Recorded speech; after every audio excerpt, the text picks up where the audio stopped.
inversión mucho mayor. Por eso. Entonces, vamos más cosas. Cosas concretas de la ley. Por ejemplo, el asunto del catalán. ¿Garantizará su ley que los alumnos que lo deseen puedan elegir el castellano en Cataluña? Que ese es uno de los temas que, en fin, venimos arrastrando desde en fin, de toda la vida. Vamos a ver, la ley lo que establece es un mecanismo de salvaguardia del derecho que asiste a los padres que deseen que el castellano sea para sus hijos también lengua vehicular de la enseñanza, sea un mecanismo efectivo. Porque lo que es cierto es que hasta ahora hay mucha jurisprudencia, hay jurisprudencia del Tribunal Superior de Justicia de Cataluña, pero también del Tribunal Supremo y del Tribunal Constitucional reconociendo ese derecho, pero lo que no se le ha dado a ese derecho es ninguna fórmula de efectividad. El Estado carece de administración educativa propia, es decir, el Estado no puede tener centros porque la educación está transferida. Y por tanto el mecanismo supletorio, que insistimos, es un mecanismo excepcional en tanto en cuanto la administración educativa, caso de Cataluña, la Generalitat, no sea capaz de garantizar que aquellos padres que deseen que también el castellano, insisto mucho en el adverbio, también, no se trata de una educación exclusivamente en castellano. No se trata en absoluto de eliminar el catalán de la educación, ni de restarle importancia, ni de restarle trascendencia, ni de dejar de reconocer la importancia que tiene un buen conocimiento de la lengua cooficial propia, en el sentido en que la Constitución reconoce las lenguas propias como un elemento de diversidad y de riqueza cultural. Nada de esto es cierto. De hecho, ni siquiera se puede sostener que la ley vaya en contra de la inmersión lingüística. Mantiene como aceptable la inmersión lingüística siempre y cuando esa inmersión lingüística cumpla con las condiciones que el Tribunal Constitucional ha determinado para conseguir que la inmersión lingüística sea conforme al bloque de constitucionalidad. Y esas condiciones a las que ha hecho referencia en múltiples sentencias, pero muy destacadamente en la sentencia del Estatut del Tribunal Constitucional, es que no se excluya la posibilidad del castellano como lengua vehicular. Y dentro de eso, la Administración educativa tiene a su alcance todas las posibilidades del mundo para mantener el sistema, mantener la programación de la oferta educativa, simplemente garantizando ese derecho que asiste a los padres que desean que sus hijos reciban educación también con el castellano como lengua vehicular o que se aplique el mecanismo subsidiario previsto en la ley. Ahí el problema que hay es, si no han respetado y acatado las sentencias del Supremo, no sé por qué van a acatar ahora lo que diga la ley. Bueno, porque la ley, sí, esa es una buena observación, pero tiene respuesta. Porque la ley lo que establece es un mecanismo de reconocimiento del derecho a partir del cual el particular tiene la posibilidad de buscar un centro y le será un centro privado, si no existe oferta sostenida con fondos públicos, y le será reembolsado, le será atendido el pago de ese coste. Ministro, una cuestión. Empezamos ya, venga. Iba a hacerle una pregunta más antes de... Pero bueno, venga, pues empieza, Isabel. Es que es de este puente. Yo me he quedado muy sorprendida. ¿Es una pregunta de puente? De puente, sí. De puente porque he visto... Puente. Es una pregunta del puente. Ya.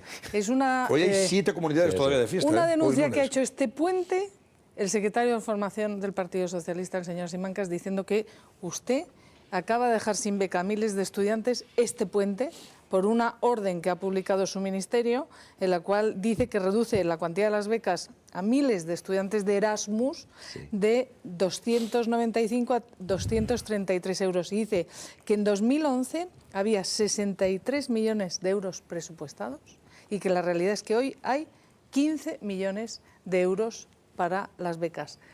¿Qué hay de cierto en esta denuncia que ha hecho este puente, este sábado, el secretario de Formación del Partido Socialista?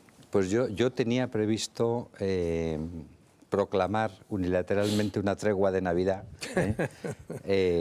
y no entrar en ninguna batalla, pero claro, esta no tengo más remedio que contestarla. No, yo creo que el señor Simancas se ha equivocado, es decir, adolece de un error sobre los hechos, porque ha visto una disposición de aplicación de la orden ministerial que limitaba a los alumnos que hubieran dispuesto de beca general, es decir, a los alumnos de menos renta, la ayuda complementaria del Estado a los Erasmus, pero como todo el mundo sabe, e imagino que el señor Simancas también, esa decisión se complementó con la que más tarde se adoptó y que pasado mañana se materializará mediante la aprobación de una enmienda en el Senado, de complementar también al resto de los estudiantes Erasmus, lo cual quiere decir que se suplementará con una cantidad cercana a los 20 millones la dotación presupuestaria que se había establecido. Ahora, dice otra cosa el señor Simancas, que es que había en el año 2011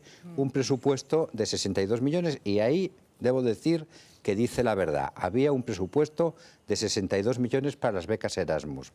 Ese presupuesto de 62 millones para las becas Erasmus, que todos sabemos que son unas becas de la Unión Europea, que son unas becas europeas, suponía más del doble de lo que aportaba la Unión Europea a las becas Erasmus en ese ejercicio. Y efectivamente también se aplicó en el presupuesto de 2010 y en el de 2009. Pero claro, se aplicó en esos presupuestos en los que el déficit del Estado, el déficit de las administraciones públicas, estuvo en los 3 ejercicios rondando el 10% y, por tanto, no era una política sostenible.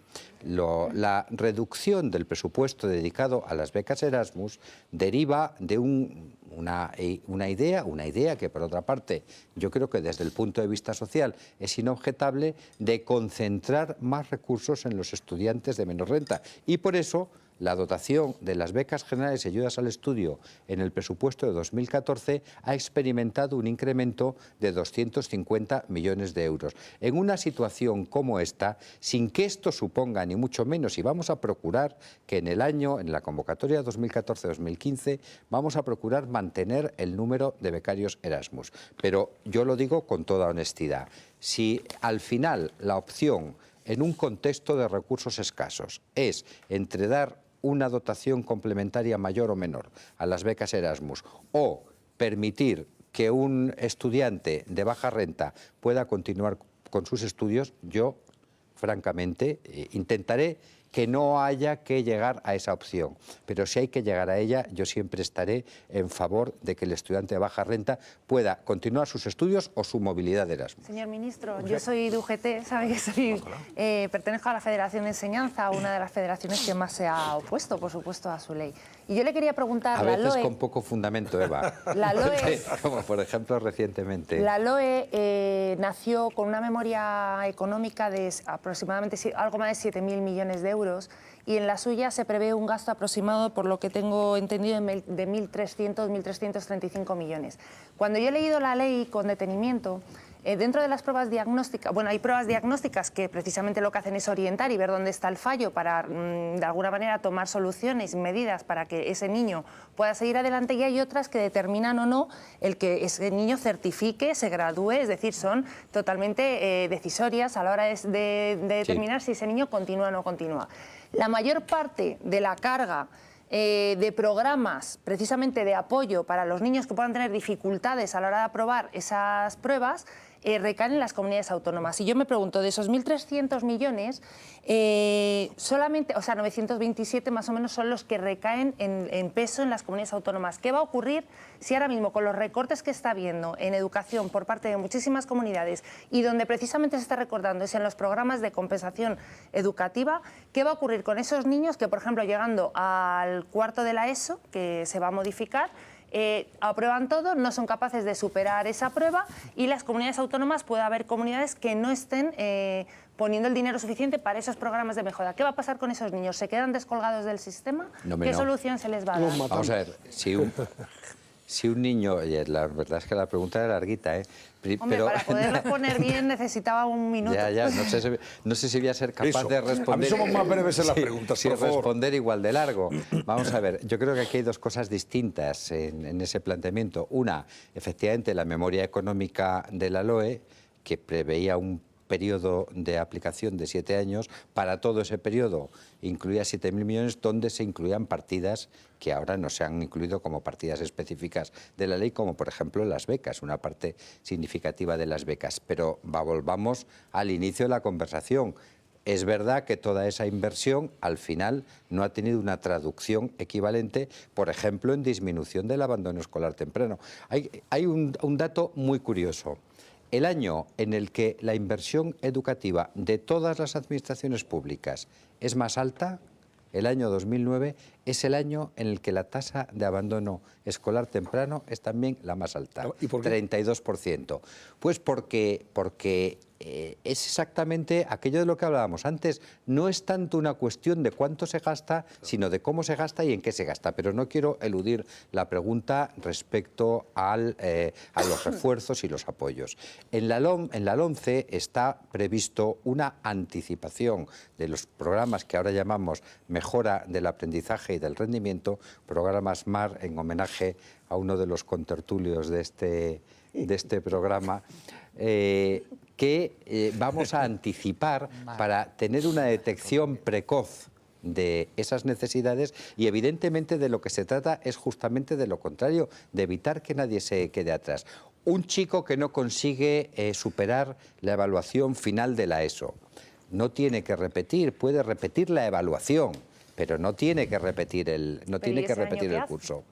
Ese año no, para empezar hay dos convocatorias, hay una convocatoria ordinaria y otra extraordinaria. Y el año en el que es decir, si tampoco consigue titular en la convocatoria extraordinaria, pues evidentemente los centros. Esto ya yo creo que es una cuestión que son las propias administraciones educativas las que lo tienen que adaptar al mapa de exigencias y necesidades de cada una de sus comunidades, pero le pueden plantear desde un programa de refuerzo individualizado a cualquier otra fórmula. Es verdad que la repetición, y esto como todos los informes PISA lo ponen de manifiesto, no es una medida muy eficaz.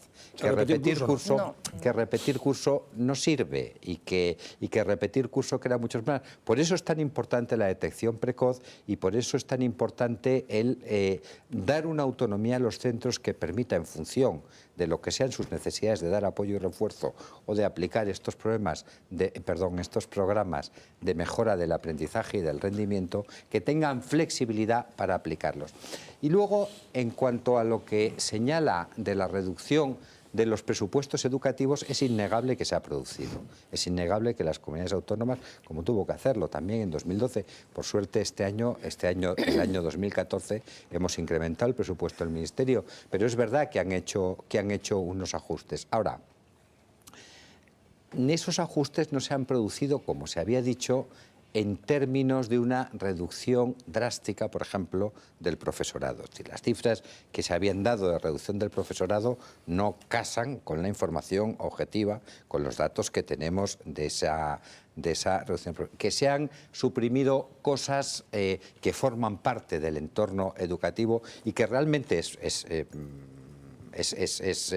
lamentable que haya habido que suprimirlas, por ejemplo, quiero decir, por parte de las comunidades autónomas, por ejemplo, en algunos casos las becas de comedor, que han tenido un descenso importante, también han tenido un descenso importante las ayudas para libros de texto, todo esto, y yo estoy seguro que las administraciones educativas, igual que el Ministerio, en cuanto las circunstancias económicas se lo permitan, este tipo de programas los volverán a implementar. Pero insisto, siempre tenemos que tener como telón de fondo la idea de que no todo es una cuestión de recursos y que dentro de las cuestiones de recursos importa mucho más el cómo y en qué, y el cómo y el en qué, que el cuánto. Jaime, venga.